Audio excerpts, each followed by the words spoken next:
Welcome back. It's round 4, Vespa S50. I've had a couple of weeks off filming. I've just been cracking on. I've been in the zone a little bit really, and I just wanted to smash through it while I've been able to. I've got most of it done now. I've had an awful lot of dents, dug a lot of filler out. I mean, I've had some alignment issues, as you can see from these pictures here. Took a lot of dents out of the front, the leg shields, put the metal back where it's supposed to be, and that solved a lot of the knee guard alignment issues. The side wing, look at the amount of filler that was in there. The idea is to use a minimum amount of filler as possible. If you don't, once you've painted it, if that filler shrinks, it's just going to look awful. So yeah, we've been working really hard on that. Just got this one panel left to do now. I thought the plastics was going to be an horrendous job. I really did. I thought it was going to be sanding away at those for weeks. I really did, but I made an accidental discovery which has saved me an awful lot of time. So more on that in a bit. Time lapse, tunes, let's get on with this.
I'll switch over onto the phone camera because the bloody GoPro battery's died.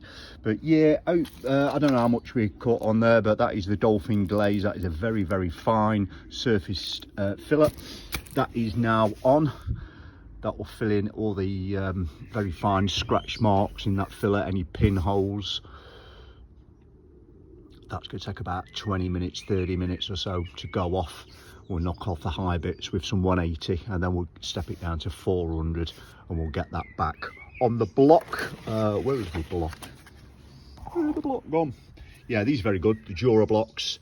It's keeping the curve rather than hand sanding. You're going to end up with flat spots, and then once it's painted you're going to notice them. So yeah, these are very good. It's keeping the curve for me. Worked very well on the other side and the front panel.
There we go, we'll give that a proper clean tomorrow and we'll get some paint on this. But that is like glass. If only you could feel that through the lens of a camera.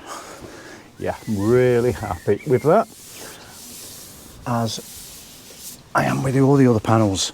Yeah, so much better than it was before. Let's have a quick remind ourselves what that was like. Yeah, it was like the surface of the moon, wasn't it? Yeah, that's beautiful now. Really happy with that.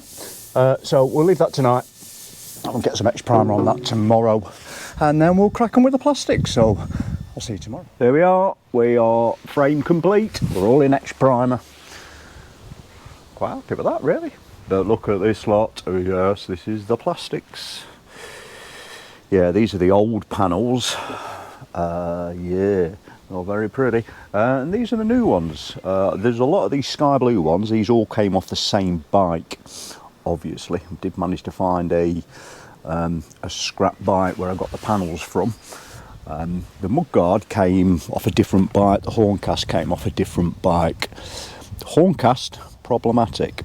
You would think, being a fairly modern Vespa, that parts were easy to find. Some parts were, because they share engine parts and things like that with a common bike, the ET2 or the ET4, which is the 4-stroke version. But yeah, what's happened here? Well, I've been cutting away at that because this is the horncast. And I really could not find one that wasn't damaged. This is undamaged as the front, as you would look at it. It's the old one. This is the new one. I'll flip them over here. The other side, you're supposed to have 4 of these little hooks. They slot through the frame and hold it on, and then there's just one screw that secures it. But my replacement, all 4 are missing. So I have made 2 so far. I'm going to make another 2. I tried Gorilla Glue first, didn't work, just fell off. Aradite, they seem to work well. I've fitted them, put them on, put it on the frame. They're okay then. Yeah, they're all right. So I've got another 2 to make. That was black, rubbed off. This was the original colour, blue. Underneath that is a black primer.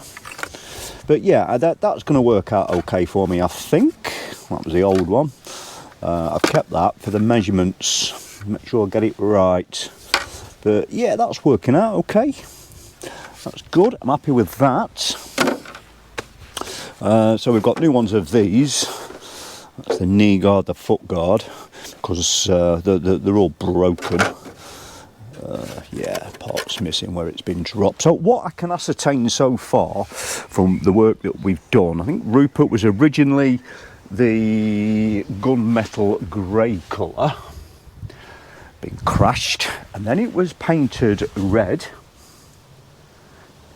after it had been repaired to disguise the repairs. Then it was crashed again, and then it was painted the yellow to cover up the repairs to the more replacement parts, hence why it was red and yellow. That's what I think has happened here. Yeah, so I've got these here. I've had a go at rubbing these down, see what we're up against. These are all good panels. So yeah, I've had a go at that. Oh my word, I've still not finished that. There's about 4 hours work in that. Yeah, see, it's got all the grey on the inside. That was the original colour. But yeah, I've got to get back. Yeah, I think the black was the original factory primer, then the grey gunmetal, the original colour, and then this yellow on the top.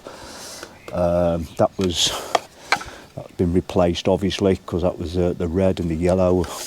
No red on that one. So yeah, so a lot of work's going to be involved in these. They've all got to be rubbed down back to the bare plastic. What was the accidental discovery that I was talking about? Well, this was the mudguard. Remember from a few episodes ago, I got this. It was white and it had some stickers on here. So what I did was, let me show you. Oh, I've got my heat gun and I was just gently warming. I'll tell you what, I'll put you in a tripod. Hang on. Yeah, so what I did, I got my heat gun and I was warming the stickers. Now, I'm not trying to burn the paint or anything like that. I just wanted to gently warm up the vinyl stickers to soften them so I could peel them with a blade. So I'm just going to gently warm up this paint. give it a few seconds. It's only plastic, so I don't want to heat too much and melt the plastic. So I'm going to give it.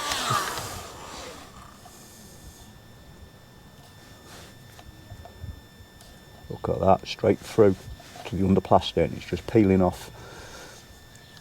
It's peeling off like a sunburnt ginger child. Lovely. So that is going to save me so much damn work. It really, really is.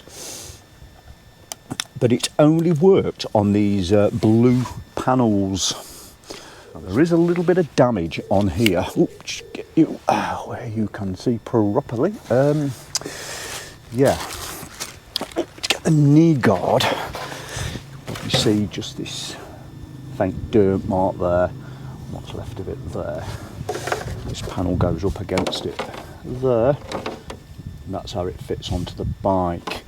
Just underneath there, it's been carelessly taken apart by the scrapyard, and they've snapped two little pieces. Now, fortunately for me, this was connected still under there. I've got the one on the other side as well, but sadly that piece has been lost for that side. But that is a piece of plastic, so that's got to be put back on there. And get Rupert's old part. We've still got it there. It holds a screw plate. Well, yeah, you can see there. That plastic, it just holds a screw plate where they fit together, and it holds the chrome there. So Amazon to the rescue again. We've got one of those super cheapies where it heats up that staple, and that plastic welder, as they call them, dirt cheap, maybe about £12. That's all that was. So we can have a go at that and fill it over, smooth it off. The good thing is, it doesn't really matter what it's going to look like so long as it's secure, because the repair is going to be covered over. So that has got to be done as well. This is the old number plate holder, and this is my replacement one. Broken here, that's why I've replaced it. This reflector has got to come out, obviously for painting, without damaging it. So I'm going to try on this one first, make sure that we can get it out so I don't risk damaging this one. I'm thinking some heat at the back to soften the adhesive and kind of lever it out. See if it works on that one. Well, we'll do the good one, but that is an MOT requirement. I've got to have a rear reflector, and I've had a look around and I don't seem to be able to buy one. I can get the side ones, which are yellow, but yeah, we'll worry about that when the time comes. Now then, let's show you a few new parts. They don't look great. So I managed to find one from Lithuania. Took a couple of weeks to come. But this is in much better condition. It's a little bit tarnished, but yeah, so get you close in there. That should clean up. A little bit of a scratch, but that's okay. I'm quite happy with that. Compared to the other one, that's pretty good. So that was worth the wait. So we've got that part from Lithuania. And do you remember the rear light? Look at the state of that. Yeah, that's really bad. I wonder what's happened to that.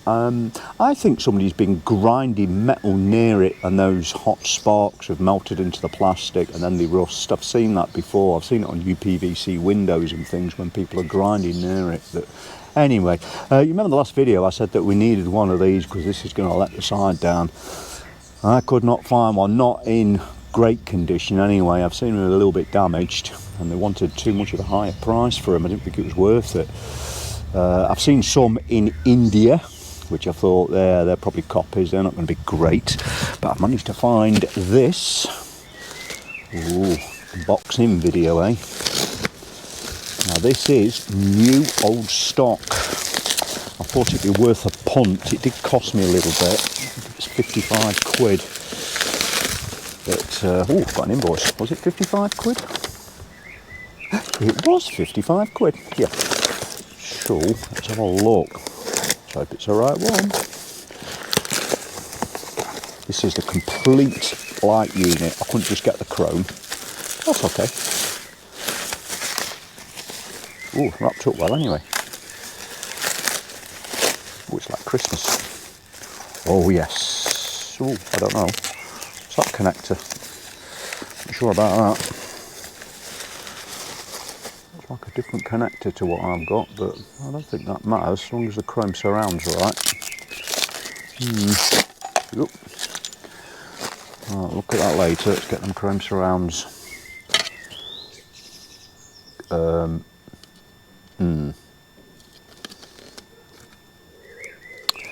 look different to me. Tell you what, should we try them on the bike? So the holes line up there, yes. And the holes line up there. Now, that does not fit. Bugger it. Oof. And this is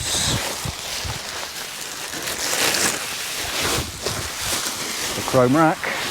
There it is. I went for it in the end. Oh yes.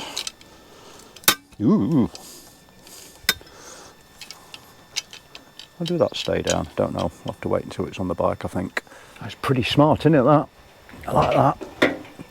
So I've just had a quick Google and I've got to spend another £15 for a special clip that holds it in the permanent down position, if that's what I want.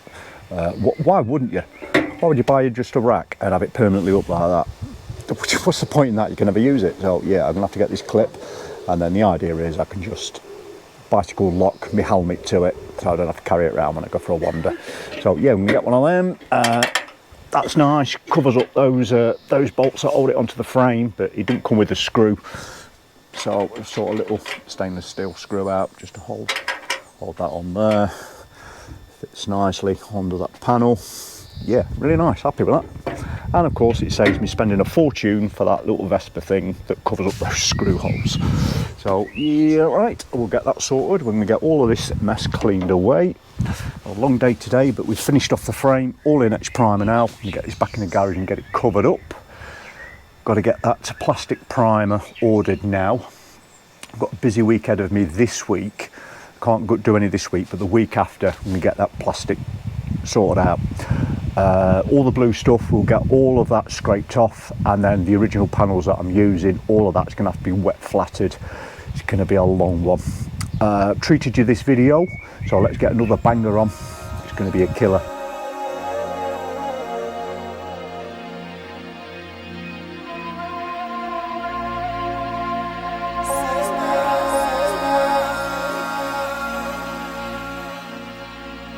It's the loneliness that's a killer.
kings can only lead to no good.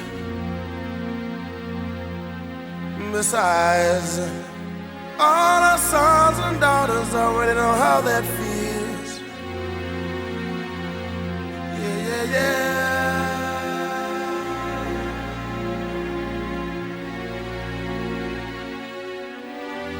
Love, love, love.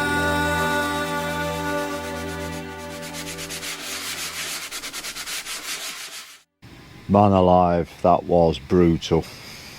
Those plastics took me the best part of 3 weeks. I have got no fingerprints left and my wrists feel like I've been granted access to the bonus levels on Pornhub. But we got there. Let's show you some close-ups. So here we are. The horn cast was by far the most difficult part. That was 2 days work in that. Obviously these parts are going to be covered up by a chrome piece that goes on there. There's a Piaggio emblem that covers all that up, so I'm not going to waste my time getting into there. I've got a little tiny bit of filling to do because I dropped that after I washed it yesterday and it's got a little tiny ding in there. So I've got a little tiny bit of filling to do there. It looks like I'm dealing with 3 different types of plastic. There's this hard stuff, this hard grey stuff, this soft bendy stuff, this softy stuff, and then this black stuff which appears to be kind of different to this stuff, but yeah, whatever. Let's do some little bit of fill in there, some scrape damage, but it's nice and smooth to the touch. Some little bits and bobs, but hopefully the filler primer is going to take care of that. This screw hole was damaged, so I've just slightly rebuilt that with a little bit of filler. It should be okay. I think I've done a little bit of repairs on here. Yeah, there's a little bit of a break just there, so we've done a little bit of rebuilding there, just on that edge. Not happy with that. Yeah, it's just so intricate, man. Even the bits where the heat and peel, the blue panels and the mudguard, it still left all this white residue from the primer, so it's still had to have a really good rubbing down with like a Scotch-Brite pad. So although it saved a lot of work, it still took longer than I thought. How did I get that reflector out? Well, I did try the old one. Like I said, heat from the back wasn't really penetrating, so I got heat from the front and it was softening this edge around here. When I was levering, it was misshaping the edge, so it didn't work. So what I did then was I drilled from the back just through until I could feel it break through into the adhesive that was holding that reflector on, and then a heat gun, it allowed the heat to penetrate, and then with a little screwdriver pushing, and it just popped that reflector out. So I have got it, and I can stick that back in. Once it's sticking, I'll probably fill them holes from the back with some hot melt glue. Right, me plastic repairs, I'm really happy with those. They do appear to be solid. They have got a piece of plastic aradited on the back side to give them additional strength, but that's using that plastic welder I was showing you. I've got that down here. Now, I did go back on my Amazon. I did tell you an untruth a bit later, earlier in the video. I look back, I think it's £12 on its own. I paid £21 for this because I've got the kit with every different type of staple.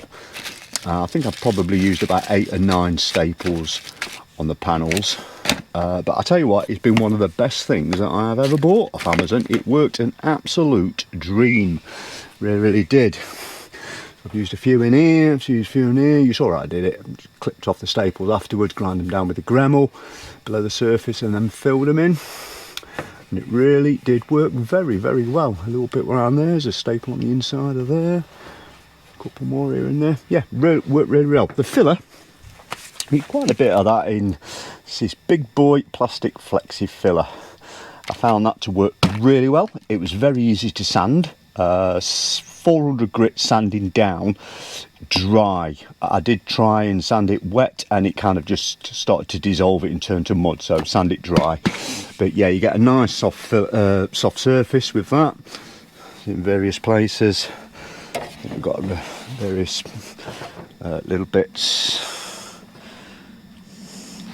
Let's do little bits of yeah, just edging, little scrapes and little bits and bobs. But yeah, they're all good. They're all good.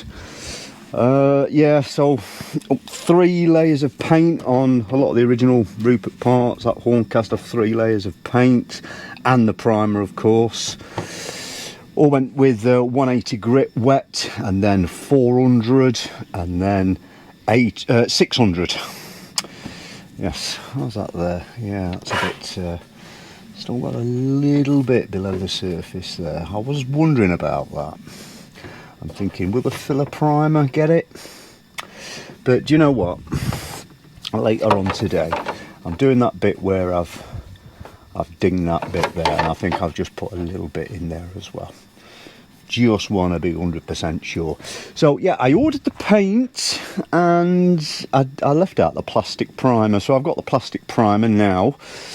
Obviously all of this needs to be completely sealed. The amount of work I'll put into all this, I don't want any of the chemicals or oils that's been used in the manufacture of all this different plastic or any of the old paint to affect the new paint. That would be a disaster, wouldn't it? So let's go and have a look at the paint. Here we go. Lots and lots to show you. Yeah, it cost me a fortune, really. Could have just farmed it out, but then you won't be restoring, would you? You'd just be paying other people to do your job for you. So mixing sticks, mixing cups. I had to buy 50. Probably only going to need 10. Paint strainers, thinners. I think I'm going to need a bit through the gun, but it's ready for cleaning. Panel wipe. Going to need lots of panel wipe. Plastic primer. So yeah, all of that plastic's going to have 2 coats of the plastic primer. Get all that plastic sealed off before we start any painting on the plastics. Oh, here he is, the dog. Hello, Bob. Got 2 litres of high build plastic primer for the frame and all the plastics. Here is the paint. There are 2 tins. The colour I'm not revealing just yet. There has been a subtle clue in a previous previous episode. Do you believe it was the engine and wheel episode? But I'll leave it at that. But you will see the colour next time. But it is going to be a two-tone bike, and the hardener for it. Yeah, if you've not worked it out now, it is going to be 2-pack. I am not a paint sprayer by any stretch of the imagination, but I have done a little bit of 2-pack spraying in the past, years ago. So I am staying with what I know. And I have got that little bit of an area down the bottom of my garden where I can fashion a kind of spray booth, so it's not like I'm spraying in an enclosed space or something. So that's what I'm going with. Is my spray gun. It's a fairly cheap one. I think it's about 55 quid. Machine Mark Clark. Gets good reviews, so I'm going with this. It's just a whip, just an extension, so you've not got that bulky connector right under your gun. Miniature regulator, just so I can make sure that I've got the correct pressure right at the gun, and then onto the compressor itself. That is just a water filter, so any air coming out the compressor is going to be free of any moisture. So that's going to be set up very shortly. Now, when this video started, these strawberries were just starting to flower. Oh yes, I had a few of these already. Absolutely gorgeous. So yeah, that is it for this video. We've got through a lot, haven't we? So the next one, it's painting. So we've got plastic primer, high build primer, a lot of wet flatting again with guide coating, and then we're going to lay some colour down. Getting there now, aren't we? So see you in the next one. Ta-ra.